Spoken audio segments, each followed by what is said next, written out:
Hello and welcome to Pizza Quest. I'm Peter Reinhardt, and I am here once again with a fabulous guest. This is somebody who I think has a really intriguing and interesting story to tell, as well as being a great chef. And it's Fiore Tedesco. Am I saying it right, Fiore? That's right. Yeah. Who is in Austin, Texas. Although Fiore, you're not a Texan. You're not originally from Texas. You're like me. You're kind of like a Northeast Yankee kind of guy, right? I'm a Yankee through and through. Yeah, a sore thumb in down here in Texas. But yeah, it's made a nice home for us, and I'm proud to live and operate. My business is here, and very proud to be a Yankee too. Well, well, good. And Austin is one of those places like some of the places here in North Carolina where there's a lot of confluence of folks from the west, the north, different parts of the country who come together and give Austin its unique characteristics. It's not just your typical Texas city, I don't think. Yeah, it's got its own flavor for sure, and it's a quickly evolving flavor down here. Yeah.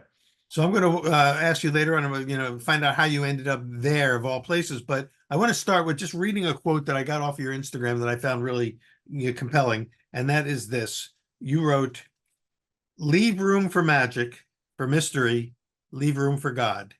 Just leave room for all that might be possible. You don't know everything. We can't calculate ourselves into ultimate knowledge. Just accept the grace of not knowing everything. It's way more fun. I love that quote. Can you tell Thanks. us a little bit about, like you're hinting at a couple of things here, including, sort of the magic and mystery of your own life. You had to overcome a lot of adversity from day one.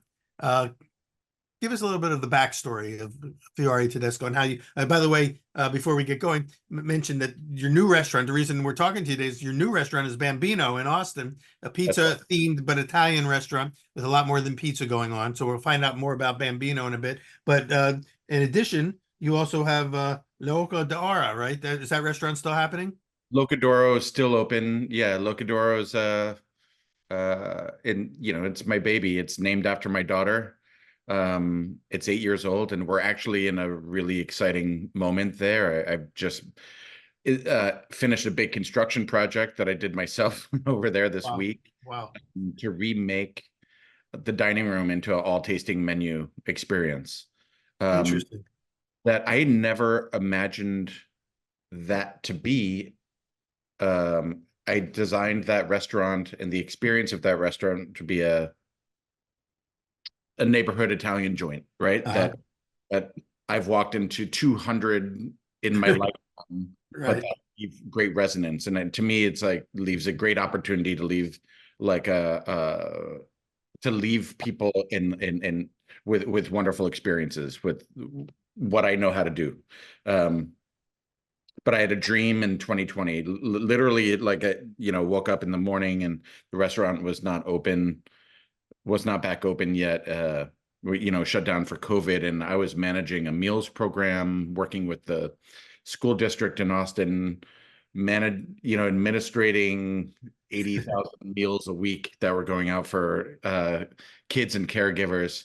And I had this dream that these windows that we have that separate the kitchen from the dining room were open, and I was leaning in on the windows, having a conversation with guests and serving really refined food. And it wasn't the right moment when we were reopening the restaurant to do that, or it didn't feel like it.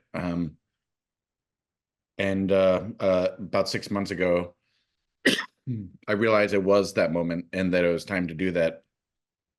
And I've been really fixated on it, and yeah, so making that happen.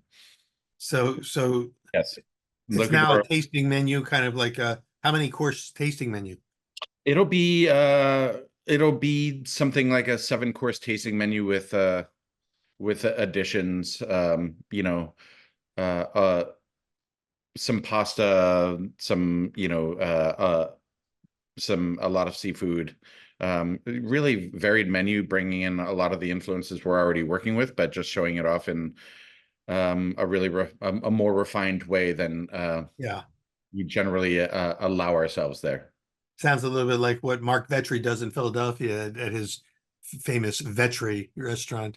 which is, Yeah, yeah. I mean, not dissimilar. Like I'm like I love Mark and inspired by his work, and I'm hoping that we get him down to do a collab dinner with us there in a that couple would be months. awesome. Yeah, yeah. Well, maybe I'll get you up to Philly. I'm headed to Philly myself in a couple of days, and If you see him, unfortunately, pardon me. if you see him, remind him. We were just talking about it last time I saw him a couple months ago. Okay, will do. So Locodora is has already been happening. It's the process of kind of like revisioning what it's going to be going forward. But and then you got Bambino, which is more pizza, but and we'll come back to all of that. But how did you get to all that? Because you didn't start out, well, you started out like we said with some adversity. Give us a little bit of the journey that you've been on. Yeah. I was born deaf. I was born 90% deaf. Um, uh, and as you can tell from this conversation, I have my hearing now. Yeah. Um, to go from deaf to a fully hearing person is is not short of magic, right? There it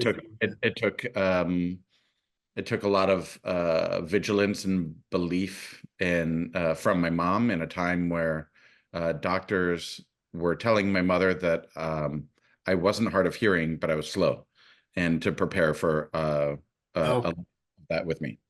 Um, in other words, they were interpreting your lack of hearing as some kind of a developmental problem of yours. exactly, and they just didn't. They weren't. Part of it is like emergent technology in how they detect different types of hearing loss, and I had a pretty unique case for what was wrong with my ears and my sinus system that I won't bore you with. But it was pretty unique. Um, the bigger thing here that I've like really extrapolated and learned lessons from is that what I'm grateful for is the ENT doctor and audiologist team that he worked with at Albany Medical Hospital in Albany, New York, which is a great teaching hospital. So Uh, more progressive than some of the other doctors went to. They just paid more attention, right? And I don't know how many times you've been to a doctor or you hear stories of someone going to a doctor or even a mechanic or a deli, and you have an interaction where, man, this could have gone so much easier, so much yeah. better, just paying a little bit more attention. It seems like doctors that may, even if they don't have a hearing problem, they have a listening problem sometimes. But and right, and I often hear people talking about, the doctors, they have a God complex, and that's getting in the way of them being good listeners. That's perhaps that's true, but I think that's just a human problem. To Yeah, be right. to be present in this world, to be here, very present for one another in this moment now, is about the hardest thing you can do, right? There Yeah, are, it's not, it doesn't feel like it's climbing Mount Everest, but I dare you to be fully present, not get caught in your head, not get caught in the side conversation in your head while we're in the middle of this conversation, even. right. It's challenging. And this, this is 1982 that we're talking about, where uh, my mother felt challenged by the lack of presence, the lack of curiosity from the doctors that she was talking to, until she found one that was curious enough and listening enough to figure out that there was a problem with my hearing. There was a significant abnormality that they had to craft a very unique plan for, that took a few years and several surgeries. And but on the other side of it, I was not going to be disabled, and change the trajectory of my life.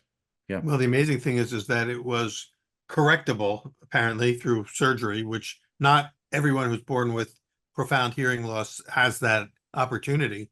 It's I've been in some communities around this issue, and it's very rare. Yeah. It's a very rare and very lucky class of people in that way. So, And we carry some unique experiences. Um, for right. for instance, like, um, hearing hearing is not all it's cracked up to be. It's complicated, right? Uh-huh. I'm What do you so mean?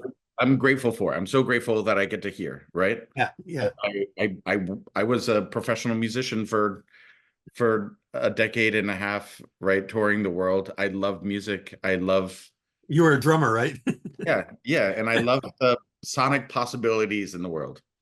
But so much of what we hear in the world is either noise by way of just loud output from the world of sirens and or crashes or explosions, screaming animals or noise in the way of negativity, Yeah, people voicing malaffected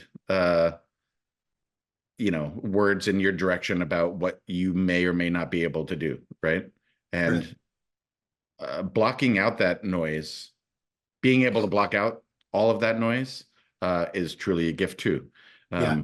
Being selectively hard of hearing in those moments is kind of a gift, one that I kind of miss sometimes. Um, About how old were you when you got your hearing back? four, yeah, 4 years old, and woke up, and I'd been put under anesthesia for the third time, and had a reconstructive surgery in my sinus canals, and basically excavating what was almost like concrete through my sinuses and ears, which Wow. made it so that sound would not vibrate within this vessel, right? So they Uh, kind of had to rotor all that out. yeah, which is you can imagine like the pain and swelling that results Yeah. from Yeah. that. And I woke up, and the first sound that I heard was a siren of an incoming ambulance into the hospital.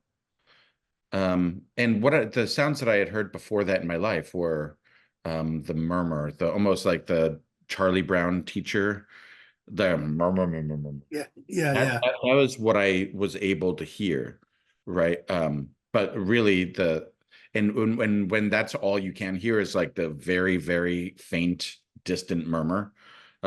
Distinction, and those distinctions don't mean a whole lot, right? It's almost just white noise. What you experience is kind of like this white noise. Exactly. Um, Exactly.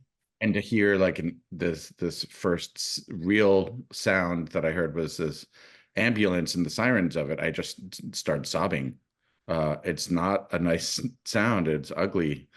And then I heard my own voice talking to my mom. I heard my mom trying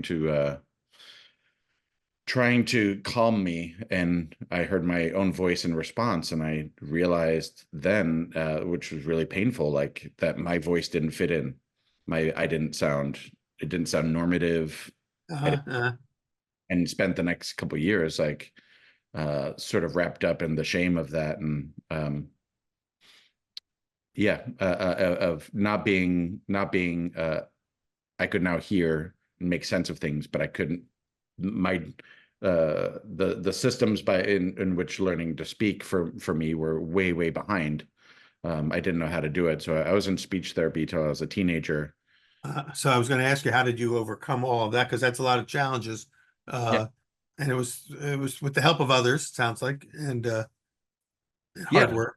I mean, it's you grit it out. You Yeah. got speech therapy. Got a great speech therapist early on. That was really empathetic and supportive. But a lot of the work is just repetition, looking in the mirror, and repeating, like coldly repeating, do it again, do it again, do it again, do Yeah. it again. Yeah. And it kind of helps set like a really helpful baseline for what I know like hard work to mean, right? Like you can achieve just about anything you want if you're willing to put the time in. Right. It's great training for a budding chef or musician. Do it Yeah. again, do it again, do it again. And like the once I got my hearing, things were not. My childhood was messy in all kinds of directions. My dad was in prison, went to prison when I was 4 for a few years, and There's a lot of pain and trauma around that, and how my family responded to that, and how our community responded to that was really tough. And I was kind of in my own bubble trying to learn how to communicate with the world. Um, and I was like, this is hard. This is really hard. This really hurts. This is painful. And I still have to sit here 2 hours a day and repeat Sally sat by the seashore collecting seashells, right? Wow. Still have to like Yeah. sound like mostly crying, doing that hundreds of times in a row. Like it'll make you crazy. And I would think it would also make you strong because now you've kind of laid the groundwork for a whole life and a theme of life about overcoming adversity, fostering resilience. I mean, these have to be sort of like guiding principles and benchmarks for you. For sure. And Oh, we lost you. We're on mute. Somehow your voice went away. can you hear me now? Now I can hear you. Yeah, you're back. Cool. Um, yeah, I'm not growing up, you don't necessarily relate those things as resilience. You relate it as like, I'm just trying to catch up. I'm trying to get Yeah, on. The train of life is happening. And I want to be with the others and find my footing. It's later that like, and so much of life is like and I didn't realize that the hurt, the pain, the trauma of those things that I dealt with as a kid. Um, and like a lot of it was like the bullying, getting bullied mercilessly for being disabled, not being able to communicate right. clearly. And that was probably the hardest part, like picking, being 12 and having other kids pick on the wound. Like Yeah. here's the thing that your kids can be rough. Um, Did you have to fight through that? Did you have to actually get into fights over that? yeah. I Yeah. mean, I got beat up physically probably uh, every school day for about 2 years. Gosh. Um, yeah. Yeah. Um, so yeah, there's I built up a lot of emotional, psychic, physical resilience in time, right? I was a small, frail kid. I was really shy. I was really drawn into myself. Um, and the world, through all its mechanisms, kind of drew it out of me, right? Yeah. Um, I learned how to defend myself, vocally, physically. Um, but you still gotta process all the shit. You Yeah. gotta process all the junk that comes with Yeah. that. And I Yeah. didn't. And when I remember, I moved to, I ended up going to college on a tennis scholarship, and playing tennis for me, like I started playing tennis. Nobody in my family knew how to play tennis. It wasn't Yeah. but there was a pattern that started for me with I started watching tennis on TV before I could hear and could see the ball going back and forth. I couldn't hear it, but it was just magical, the cadence of it. Yeah.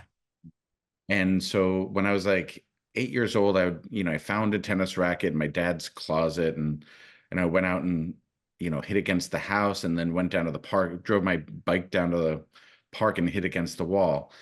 And there was a thing that the speech therapy did for me in kind of steadying my will and like giving me this grit, where I kind of like to have activities where I'm in solitude, just focusing on very, very specific things for hours at a time. Maybe part of it was like processing pain, processing trauma, you know what I mean? But a part of it was like, I'm just going to learn how to do this. Um, Yeah. I, And tennis is a sport that really requires that rinse and repeat, and just repetition is such a big part of that. yeah, I recruited my best childhood friend Fong to uh to learn with me, and we would just watch tennis matches and then go out and try to, and it was almost like cosplay. We would like try to emulate the matches, and we would be out for 6, 8 hours straight, between like the ages of 10 and 12, and I got really good. but without ever having a lesson. I learned a bunch of bad lessons, and then I got into like a free New York state sponsored program. Um, and then, you know, it was a lot of my life was tennis, was playing tournaments, and Wow. So you got some real coaching at that point then? yeah. Yeah, great. Well, let me ask, since I'm a tennis fan myself and I played on my high school tennis team as well, but I never probably was as good as you. Uh, did you have a particular player or two that you emulated that were your role models? Yeah, yeah, and one of them said like my biggest my idol was Pete Sampras. Uh, Um, but I actually they say, you know, don't meet your idols, right? Don't meet your hero. I right, met yeah, right. Pete Sampras once, and I was living in New York City. I was 21, and I had at that point I had left college. I was living in New York, but I was playing open tournaments. I was playing good tennis Uh-huh. to qualify for tournaments, figuring out if I was going to go back to college, maybe I was going to play up and, you know, play into a bigger tournaments, right? Right, And right. qualify for professional tournaments. Work the circuit, yeah. Yeah. So I was playing great tennis. I was playing with a pro who I was hitting with. Pete Sampras walks onto the court with his hitting partner on the and this is on the East River courts in lower Manhattan, and he comes there to kind of get away from the U.S. Open, get away from the media scrum, and just Uh-huh. like focus and warm up. And I see him, and the guy that I'm with knows his hitting partner. They're talking, and I was like, "Yo, man, like introduce me, like we introduced me to Pete. He's like my idol." And I, Right. hey, this is my friend Fiore, like, and I'm like, you are the reason I play tennis. Like, I was a disabled kid, and I learned to play tennis like emulating you. It would mean a lot to me if I could hit a ball with you. And he was the most dismissive person. Oh no. Oh no. What a he, heartbreak. he was just like, "Dude, I don't have time for this. I don't have time for this." And I was like, Why? Why don't you have time for this? This is great. Uh, Yeah, this is this is like, I mean, I'm not object here, but this is a great story. Uh, he was basically like, I don't care. he's Um, so and he's so I he's like that dismissive chef in the Bear, you know, the one who have you seen the Bear? yeah, Yeah, yeah. so you know, One whatever the in guy's the name. yeah, Yeah, yeah, yeah, yeah, up yeah. in yeah. Um, right, and when I after that reaction, my first response to that reaction was like, man, I had held this like image of it was either Sampras or Agassi Uh, like all my life, and I was like, oh, I think I was rooting for the wrong guy, you know. and I would think your game would be more like an Agassi style game. You weren't a serve and volley guy, were you? Was You were. Uh-huh. So you were, that was the style. yeah, and I was like, I have a I had a cannon of a serve. Oh, I did not have a great all court game. I did not have the smooth strokes of a lot of the other kids that kind of learned how to do everything the right way. But yeah. I had a bigger serve than most of them, and I could move it around, and I was wily with it, and I could attack. And then, of course, and reading your bio, I think I read that you blew out your shoulder somewhere along the way. I blew on my shoulder in a wood racket tournament when I was 16, and that it all of a sudden limited the D1 schools that were Uh, were offering scholarships. And then I had to rehab it for 9 months, got back out there, won some big tournaments, and then basically played my way into a scholarship at a D1 school, which was uh, great. And but then blew out my shoulder again oh, the end of my freshman year in the semifinals of a year-ending tournament. I was yeah. so once again, another lesson in resilience, right? And grit, because you had to come back from all that and in a sense, reinvent the plan for your life. Yeah, and there's something to like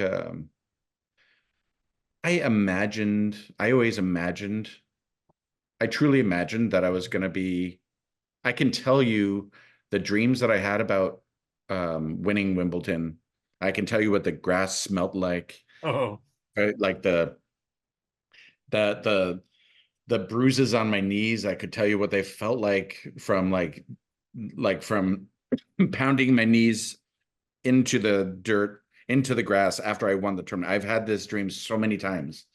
I um I truly believed I was going to be a great professional tennis player. I truly believed it. Nobody else, nobody else in the world thought so. yeah. Uh, some people thought I was talented and talented enough for whatever. I truly believed I was going to be great. Uh, there was no proof that I was going to be. I won more than I lost. I won a lot of tournaments. Objectively, I didn't have that high a ceiling, but I didn't care, right? I didn't care because I believed it. I've always been super um, driven by dreams, The right? dream, yeah, you're dream focused. Yeah, yeah. And part of it is like when I was a really little kid, when I couldn't hear yet, I could um, I couldn't hear in this realm. In my dreams, I communicated. I, I could talk, I could hear, I Yeah. could communicate. I Yeah. was fully functioning. I Yeah. was 'Cause you had an inner life. Yeah, and so like that life seemed a lot more fun than this one did. And that one Right. I could communicate my thoughts. I was social, and this one I was like reclusive and disabled. Um, You're my, you're describing an outline for a great script of a TV series or a film. but Maybe it could be called The Inner Game. yeah, that's a good one.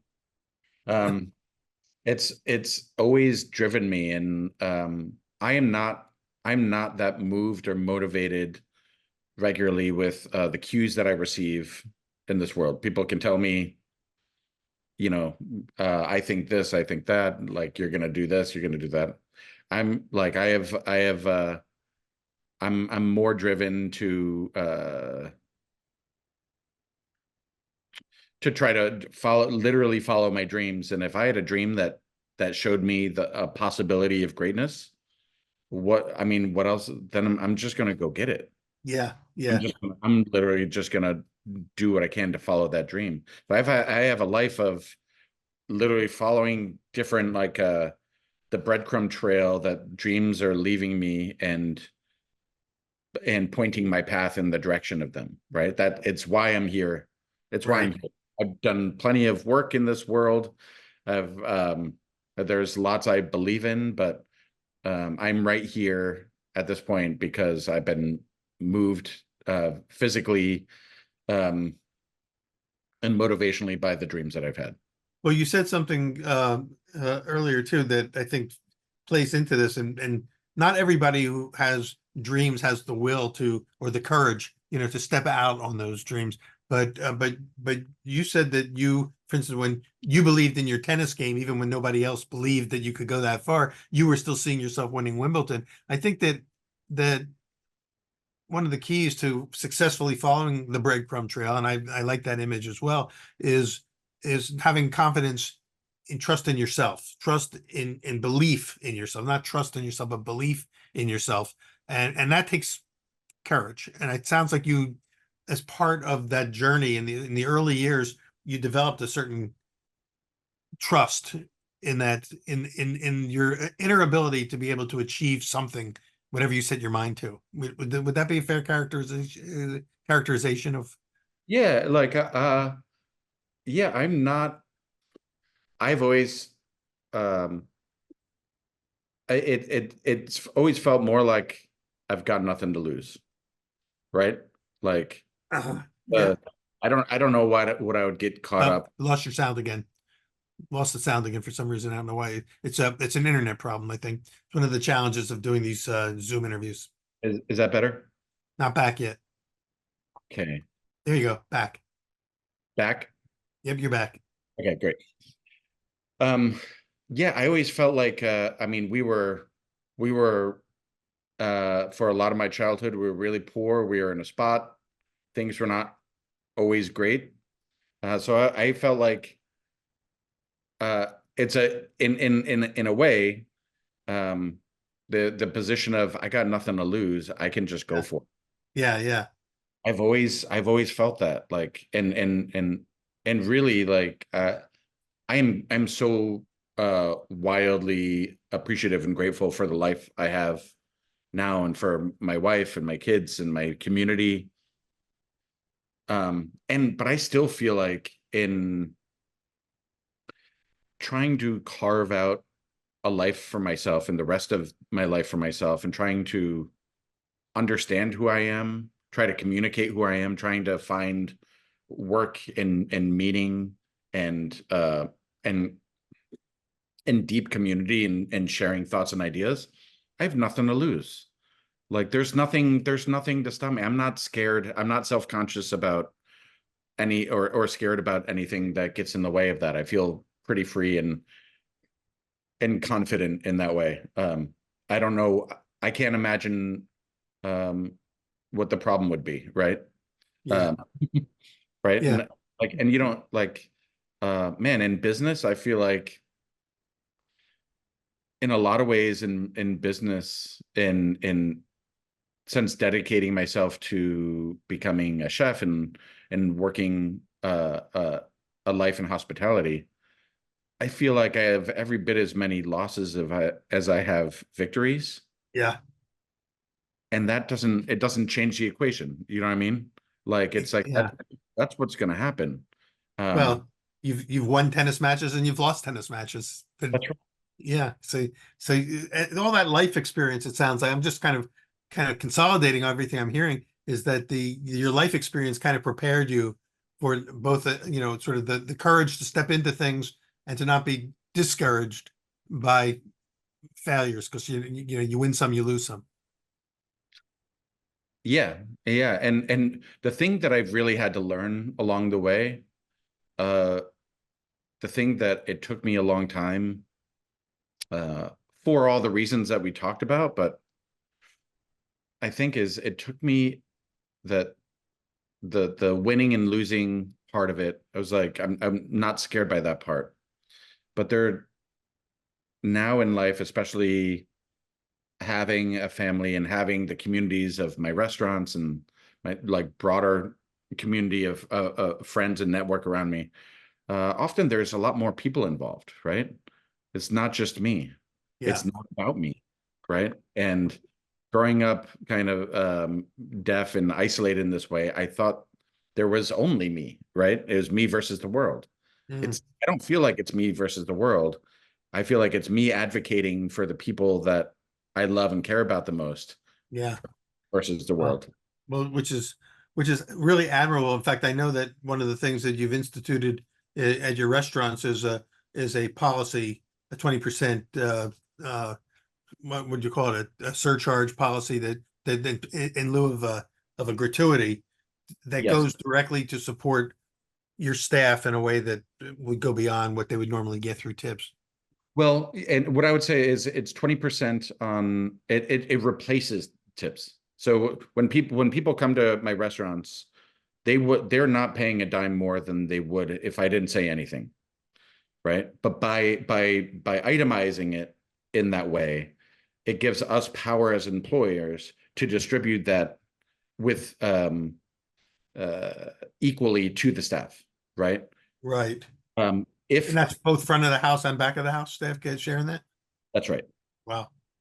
And without being explicit about that, you don't have that power to do that. It's illegal. By being explicit about that, I we see. we enable ourselves as employers to be better employers. And what uh, critics that I get, the Reddit warriors and Yeah. Instagram heroes that I get DMs from, Yeah, the yappers on the internet. Yeah. I'm not asking anything from you. I'm not asking anything extra from anyone. I'm slightly changing the language to allow us to be a better employer, to advocate for our staff. Um, some people are like, so they don't like difference, they don't like the change, they don't like the idea of the imposition of a surcharge. And it's 20% at Locadoro. It's 18% at Bambino. 18% because the model starts at the counter. it's a counter service initiated model, and then it's a full service restaurant. You have I a see. you have servers and teams Yeah. coming taking care of you, but it's where you start the interaction. Um, and that system has worked out really fantastically for our guests, and it has not cost or harmed uh, our uh, our guests an iota, right? Right. Right. And but There's no surprises. They're not getting surprised when they get the check at the end. oh, I mean, it's the first thing we say. It's on the menus. We talk about it all Yeah. the time. Transparent. We're so transparent. We want to celebrate it. There there's a lot of there's a lot of good reason for it. With from historical precedent to challenging regressive wage structures that disempower the whole hospitality labor force in America Right. to just practical distribution of value. And isn't that also kind of a European model too, building that in that the gratuity charge into the final bill? Very much so. Yeah. So it's so aside from the few yappers on the on the web, is the general tone of your customer base in support of it and are getting what you're trying to do? Absolutely. Yeah. Yeah, good. Good. So we kind of jumped ahead a little bit. Let's go back before with the little time we have left. We want to talk about Bambino because that's your new baby. Mhm. Locodora, which we forgot you mentioned it was named after your daughter. Well, Locodora means what? Golden Goose, That's right? right. Was she your I, golden goose? my daughter Lucy Goose, she's my golden goose. Yeah, That's that's so that's so that's so, and she knows it, right? When she goes in, and this restaurant's named after me. right. This is Lucy's restaurant now. She feels Can't it. wait to meet her. She was how old is she now? She's 14. It was Oh my gosh. Oh, she's not a little kid. Okay. So she's so you got Locadora and it's happening and it's again evolving. Talk about Bambino. What are you trying to do with the menu there? Bambino, what I imagined was the pizza joints that I grew up with in the 1980s, and part of it was seen through. I was trying to. There's a thing that I love about pizzerias altogether. That when I walk into a pizzeria, it could be, it could be walk into the Pizzeria Bianca or Pizzeria Bianco in Phoenix the first Yeah, time when I was on tour with my band, 24 years ago. right.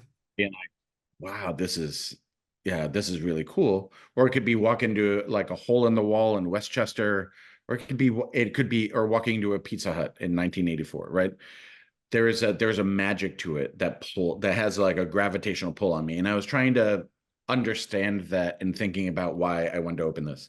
And I think part of it is as this little kid that couldn't really hear, couldn't communicate, there was a magic of the atmosphere always. And at the pizza joints that I grew up I grew up in Troy, New York, there's a few of them that had this magic, and there's so much conviviality. Yeah, And then also the Pizza Hut that was in Troy that we started going to when it opened, also in the early days of that, had so much magic and conviviality there, and had a very specific feel. And so I wanted to recreate that environment and some of the trappings of that environment, so some of the visual cues and the ambiance and just the feel of that.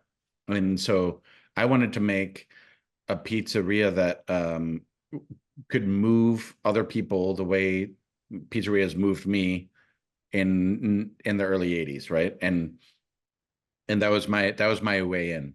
I think what I'm hearing there is that you really have a sense of the emotional connection that people have both with their childhood and with restaurants and with food, and how restaurants are a locus for that those connections to be made, and that you'd like to recreate that or create a place in which the possibility of that kind of magic can happen. Absolutely. And to me, that's my way into everything.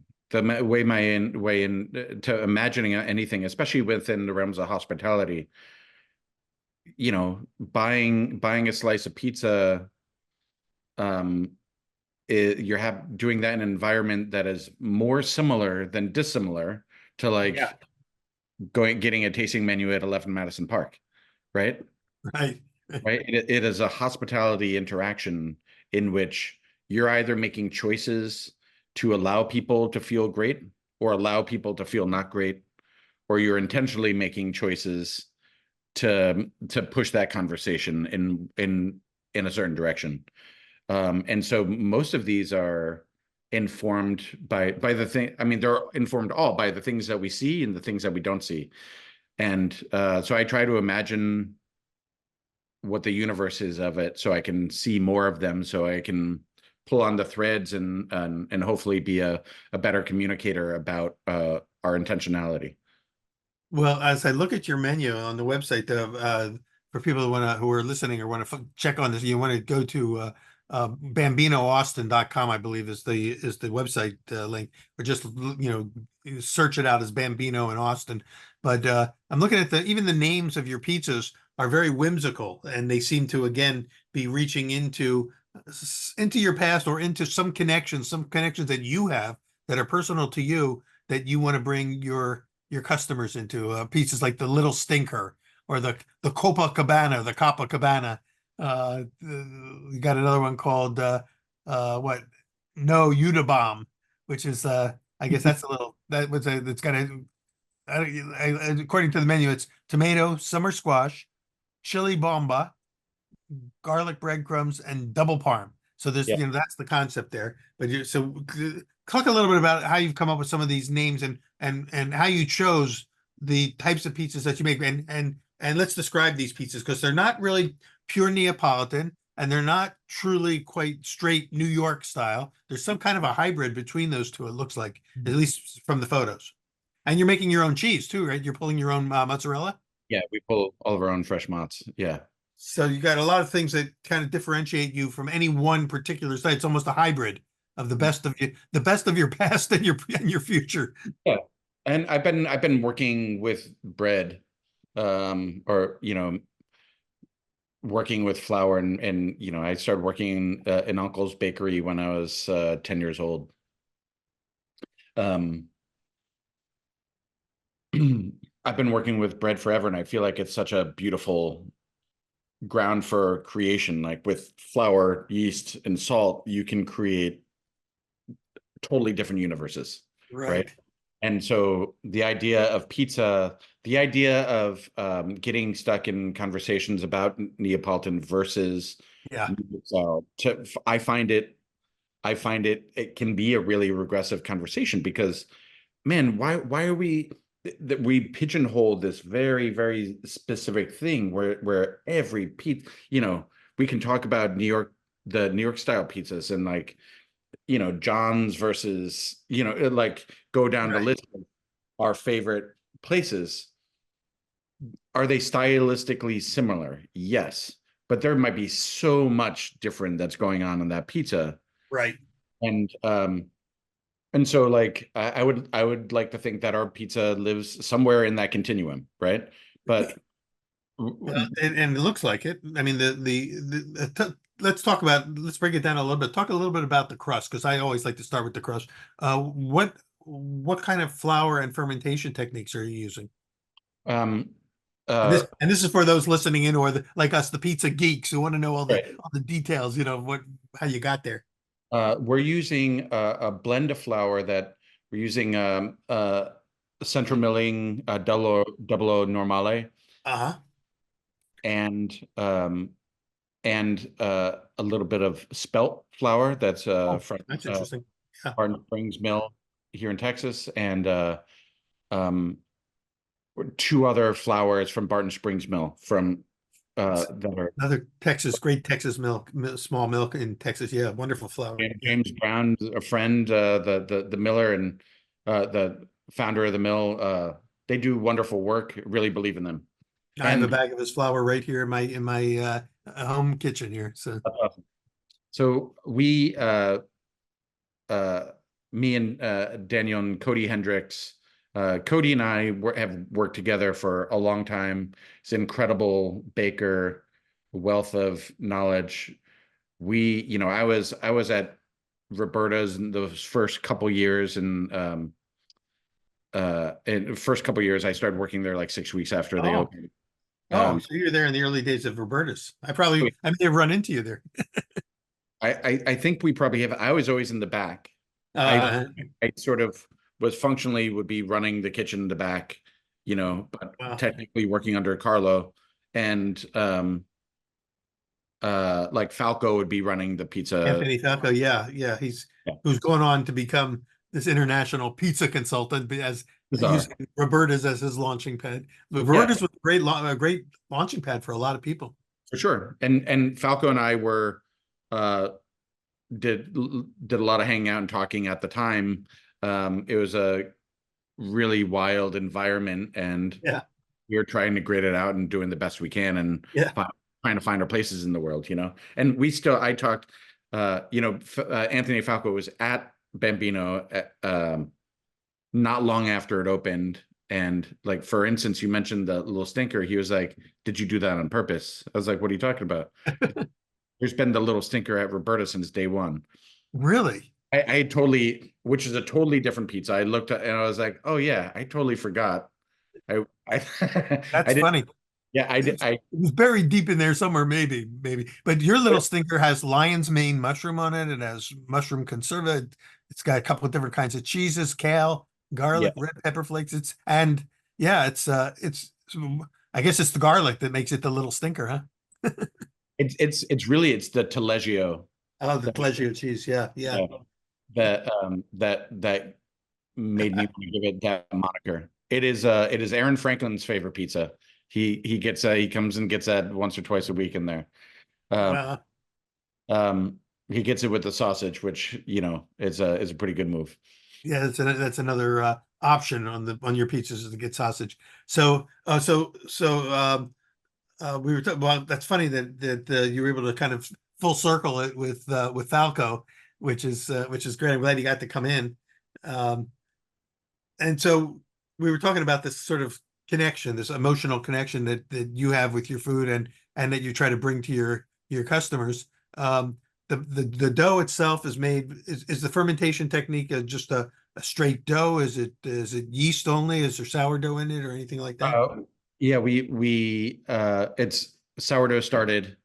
Um, yeah, we have it's sourdough started. We make a pre-ferment and then make our master batch. Um, it's a 3-day process, Wow. so Yeah. uh, minimum of 72 hours old. Um, What kind and of ovens? using a Pizza Master. Okay, so deck ovens for that. It's a deck. We have 3-deck. It's a 3-deck electric oven. Uh-huh. Great. Um, the reason I did that, the reason I decided to use those ovens were because what I was after with the pizza was I wanted the pizza that is like the idyllic pizza to me, right? And which is the outer rim, the cornicione, um, is magic to me when it has that magical like custardy quality. Yes. When Wow, you that's a word I use as well. I love that. Nice.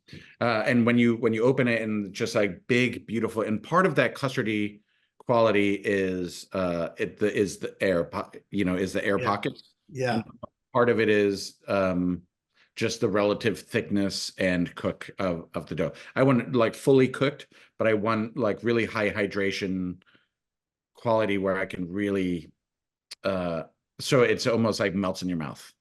You But can see that a little bit on the website. I'm looking at the photos as we speak, and you can see, because it's hard to tell whether this was baked in a deck oven or in a wood-fired oven because it does have this really nice cornichon around and a nice puff. So it does have that Neapolitan-ish look to it. yeah, I mean, getting the leoparding is important to me to get um, a little of it is aesthetic, but a lot of it is the uh, getting variants of texture and getting the aroma of like a touch of char. Right. It communicates some of the magicalness of the pizza. But it was really important to me also to have a really crisp undercarriage. right? Yes. That has a crunch that when you Yes. take that bite and there's a crackle when you take that bite, right? I don't like it when I don't love like super cracker thin Right. pizza when I that are crackery that crunch that way, but like a magic where you have like a 3/8 inch thick air pocket, and at the bottom of that air pocket is this beautiful thin crust, right? And then Snap. You get the snap when you bite into it. yeah, and there's a finding that relationship to me has been the most challenging part. Um, Getting and using an oven where we can control some of the parts a little more have enabled us to really make that happen. Well, the more you describe the pizzas and what you're going for in the pizza, the more excited I get, and when I want to jump on a plane and come to Austin because you're touching on all the qualities of pizza that we all have our favorite styles, but you're describing the style of pizza that I'm in love with, and the qualities that you're looking for, that snap in the crust, and yet the creamy custardy texture of the crumb, all those things, and it's not easy to achieve. And I'm also seeing that you use a fair amount of cheese on there. Is it when it says on the menu mozzarella? Is that all fresh mozzarella, or is it a combination of fresh mozzarella and and like pizza mozzarella, a Yeah, little moisture? we'll use well, depending on the pizza. Some of the pizzas are just fresh mozz. Some of them are using low moisture Uh, and like a combination. right, For the reason that we were cooking those pizzas for like 6 minutes. Fresh mozz does not like to be cooked that long. right. It wants to start to break apart. So it works for some pies. It doesn't work for all the pies. And I'm after trying to get like the perfect flavor texture Yeah. combinations. And so using all the tools that we can. Well, you just you answered one of my questions I didn't get to ask yet, which is how long does it bake for? In 6 minutes is what that's again that a magic number for me as well. I know Nancy Silverton bakes hers at Pizza and Mozza like that long at least, and Oh, even Chris Bianco I think bakes them like pretty close to that length. So I guess the term that's being bandied about these days here is Neapolitan-ish, or American Neapolitan is another term that people are using to differentiate it from that pure, wood-fired 60 to 90-second pizza that this sort of looks like at first, but performs more like the pizza from my imagination too, of what I yearn for when I take a bite of pizza. So I can't you wait know, to get to Austin and try these. It's I've heard the combination of words there, like American Neapolitan or New Neapolitan, a bunch of times. But as you're saying it, I'm connecting to it for the first time when you're saying American Neapolitan, because I was like, well, I mean, my family's Neapolitan. My Right. grandparents are both from Naples. My grandmother is like 8 generations of bakers from Naples. So it's like I am an American Neapolitan. So Yeah, that's a nice way to it. It is I'm not expressing what I think is like Neapolitan pizza, but I'm expressing my Neapolitan heritage that's right. through this pizza, right? Which Yep, you're connecting to it. yeah. And you're sharing it with others. I'm really excited about what you're doing. I'm so thrilled that you had a chance to tell us a little bit about your story, your journey, and your work in not only uh, overcoming adversity and fostering resilience, which are terms I took out of a talk you even gave, but being an advocate for that and being an example for others and trying to change the culture of the hospitality industry and the customer base and understanding you know how to properly take care of the people who serve us and prepare our foods. So congratulations on all that. Great, again, continued success with Locodora, the Golden Goose, your daughter's restaurant. I can't wait to hear how that tasting menu evolves. And best of success with Bambino. And I know that's in East Austin, right? Bambino is also Locodora in the same area. They're a few neighborhoods apart, but they're very close. They're like a 7-minute drive from down Airport Boulevard away from each other. Bambino is pretty close to the airport. It's on the corner of Springdale and Airport. Okay, great. Well, So if then there anybody out there that is ever coming into Austin or on your you're going to the either from the airport or on your way to, it's the yeah. perfect spot into town to grab a grab a pie on your way in or on your way out. And you're open pretty much all day. It's a lunch and dinner lounge. Yeah, we're open Tuesday to Sunday, 11 to 11, basically. Yeah. Fantastic. Well, Fiore, congratulations and continued great success. Thank you for sharing your story with us on Pizza Quest today.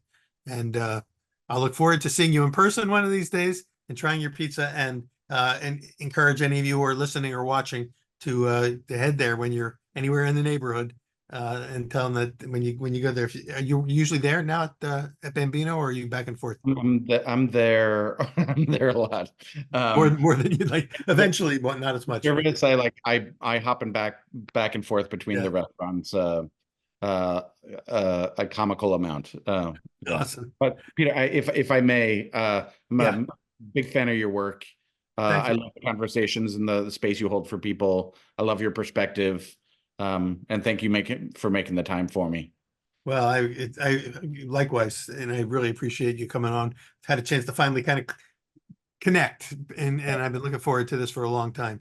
So, Likewise. when next time, hopefully see you in person, or when you open your next restaurant. It sounds like you've got a restaurant empire starting there. Let me know, and we'll get you back on to talk about that as well. And thank all of you for joining us today on Pizza Quest, and we'll see you at the next episode. Take care. Bye bye.